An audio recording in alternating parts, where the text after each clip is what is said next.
My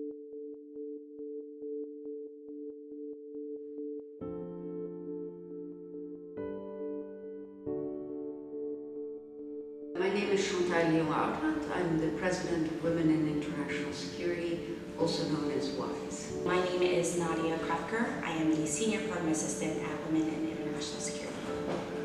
So WISE is a membership organization. We have members in the United States, but across the globe.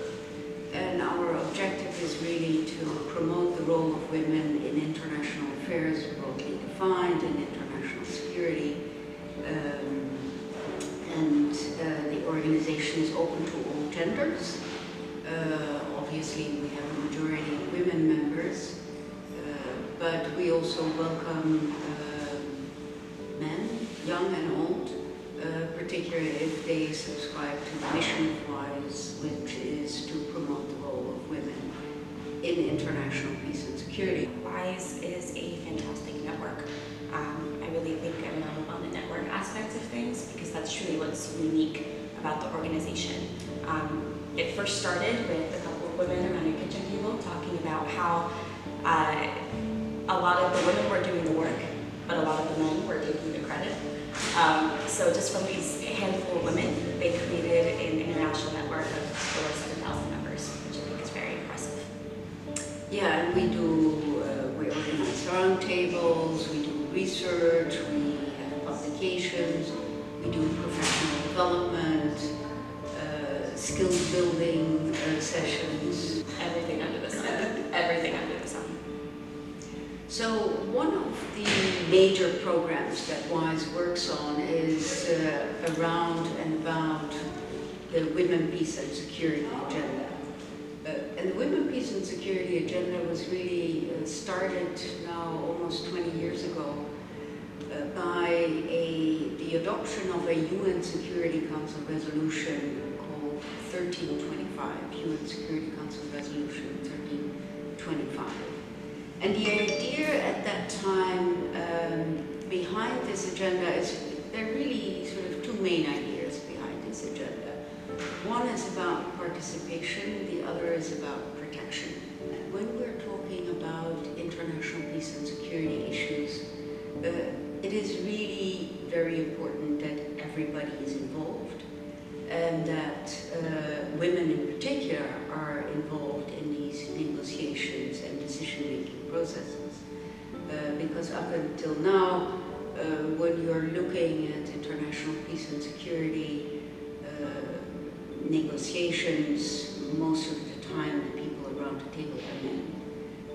And the international community realized that if you really want to have sustainable peace, it is important to have everybody around the table and not just 50%. The other idea of the Women, Peace and Security agenda is about protection, and protection of sexual violence in particular. And this came out of the horrors we saw in the 1990s, with the wars in the Balkans and Rwanda, where sexual violence was really being used by armed groups as a weapon of war. And the international community came together and said, this is really unacceptable. We cannot let this go through, and we have to do something about that. So fast forward 15 years later, after UNSCR 1325 was passed, we have the Youth Peace and Security Agenda. This really came about because they started seeing the uprisings of the Arab Spring, the uprising of other extremist groups like ISIS, using a lot of young men, particularly, and also young women involved in these movements. They started characterizing them as just people who either did not have opportunity, so then they automatically just got up and joined these extremist groups, or they would participate in civil unrest. So they started realizing that all of these stereotypes were happening, and it's much more complex than that. Young men and young women aren't just there to participate in civil unrest. They really have an active role in peace building. So that's where Resolution 2250 comes into play. And and it's basically a copycat resolution from the Women, Peace, and Security agenda, but it's along 5 axes: protection, participation, prevention, partnerships, and disengagement, and reintegration. So that's where you kind of see the similarities between the Youth, Peace, and Security agenda and the Women, Peace, and Security agenda. Yeah, and I would add, in many countries, young people are actually in the majority, but they are not involved in decision making. The same way, like women were not involved in decision making, young people weren't involved in decision making either. And so I think it is vitally important that we engage young people on these vital questions about war, about peace. And it is critically important that young people really get engaged and get politically active on these issues. Especially when a lot of countries are facing a youth bulge. Absolutely. Mm-hmm.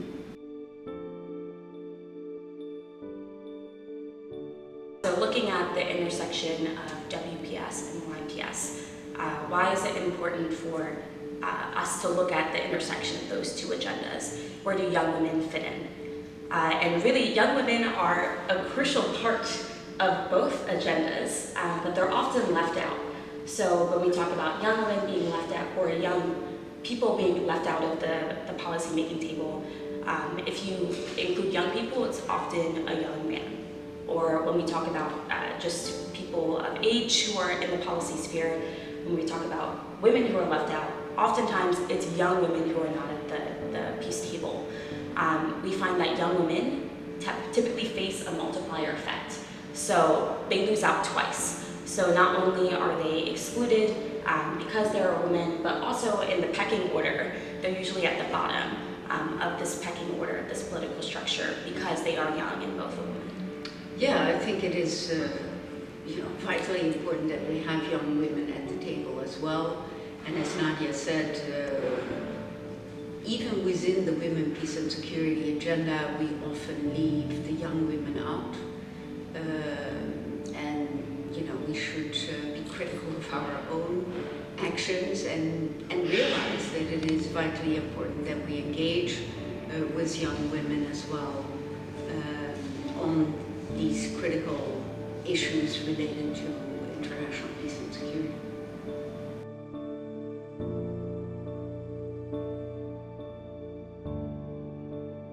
Young people, we all define it a little bit differently, but if we say a young person is a person of 18 years and up, you are actually an adult. You have the right to vote, and so at that moment you become a real member of the community, and you can demand that people listen to you. I think you have a lot of young people have good ideas, bad ideas, the same way that old people have good ideas and bad ideas. But I think it is critically important that we engage in dialogue and discussions with each other. And I actually prefer to have some kind of intergenerational dialogue rather than just having young people on one side of the room and older people on the other side of the room. I think it is critically important that we engage in discussion and then come up with good solutions to the problems that we're facing. Yeah, joint solutions. I'd say the most important part of understanding this, the intersection of YPS and WPS is, I think we boiled it down to nothing about us without us. And that's really what it is. So you said it's 18 to give or take the definition that you use, around 30. That's a huge age group. And policy is affecting 18 to 30-year-olds, yet they're not included in the decision-making process, which I don't know why people think now that's okay, because it truly is. If it's about you, you should be at the peace table. I would end, this is your world, and I would really encourage everybody to be politically engaged. It is vitally important. We have a lot of challenges in this world, and we need everybody to come together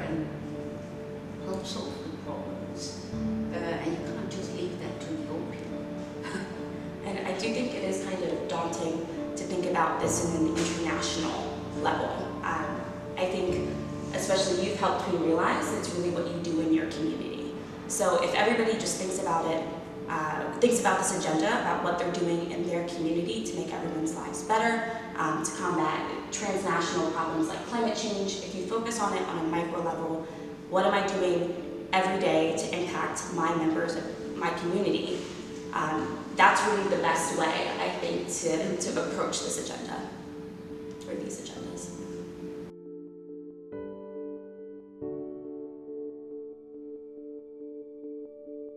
So I think one example comes to mind, and I'll be pretty vague with organizations because I don't want to get anybody in trouble.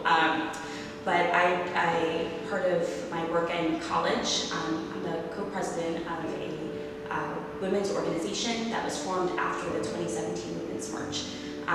And so we're part of one organization, but of course I'm sure you're familiar with the Women's March Inc., which is the most popular one. So we came to a point where we had to decide who were we going to align with, which I think is a little bit upsetting because we couldn't choose both. And I think this kind of goes into the partnerships part of the YPS agenda. They really talk about making sure that you're open to all organizations and partnering to use your resources because you get better solutions. But so they made us choose one organization or the other. And I remember being in those meetings and asking, what are you going to give us, basically, as one of your affiliate branches? And one organization was, I'd say, very infantilizing. They didn't give us a lot of autonomy. They thought that our ideas basically were not important because they didn't follow exactly the template that they wanted us to. And so I really... Because you were young. Because I was young. And I really chalked that down to being because I was a young woman at this table saying, hi, this is what I want. I have a very clear direction of what this organization means in my community. And they basically saw us as college kids, just thinking that we knew what we wanted, but doing the very typical, I'd say, adult thing where they say, oh, they don't know. You know, they don't know exactly what they want. We have the best way. But they really were losing out on an inside perspective of somebody who knows her community and knows what works. So we ultimately ended up going with the other organization that gave us the most autonomy and took us seriously. So I'd say that's maybe a small example of a challenge that I've faced as a young woman, being active in my community and my civil society.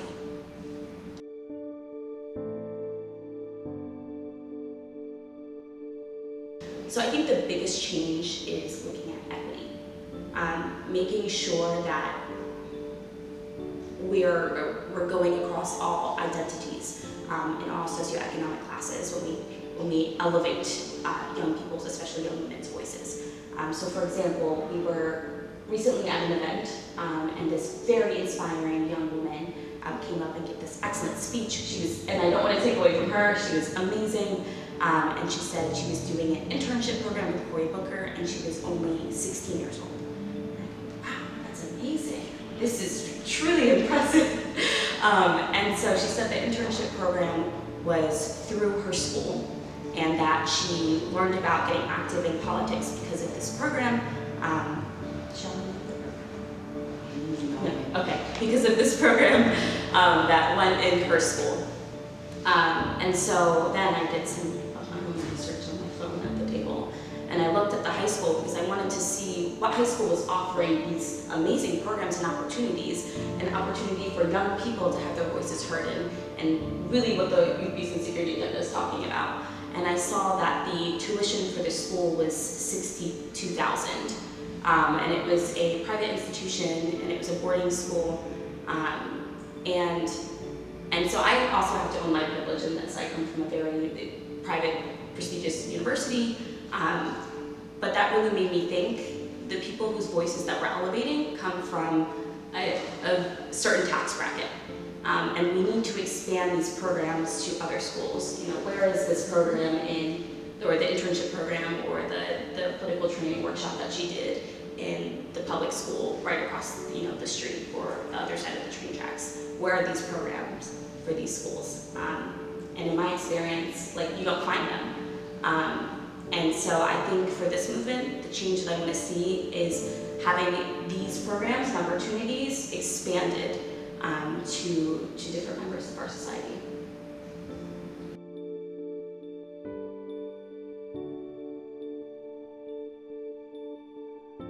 So I've always been very interested in international security issues, and I think that comes maybe from my very early interest in history and political movements. It's only actually at a later stage that I realized that there was a critical thing missing from all our analysis about international security issues, and that was gender equality. That 50% of the population were just not thought about. When we're thinking about war, when we're thinking about terrorism, when we're thinking about the international security challenges of climate change, they're just not there. And once I realized that, I really became very passionate about introducing the notion of gender equality into the discourse of international security studies in particular, and of course also in politics, because why did I study international security issues? It is because I want to change the world, and I want to engage with policymakers so that our policies can be better. So another question for you is, the common idea is that adults do not take young people seriously. As an adult, why do you value the perspective of young people? What do you tell other adults that portray such attitudes? What can youth, especially young women, do to be taken seriously? What do you do to be taken seriously as well? So, how do I engage with young people? I engage actually with young people every day, daily. A lot of the work that is being done at WISE is being done by young people. Young people have a lot of ideas. They live in the now. They live on social media, etc. So they come with different perspectives because of where they sit. And I think, when we're looking at these international security issues, they are affecting not just old people, they are affecting young people as well. And so we need to listen to what their perspective is. And I think, as I said before, we really need to be in a discussion together and an intergenerational discussion. For me, anybody who is allowed to vote requires my respect. And it is somebody with whom I want to engage in a discussion about these important political matters.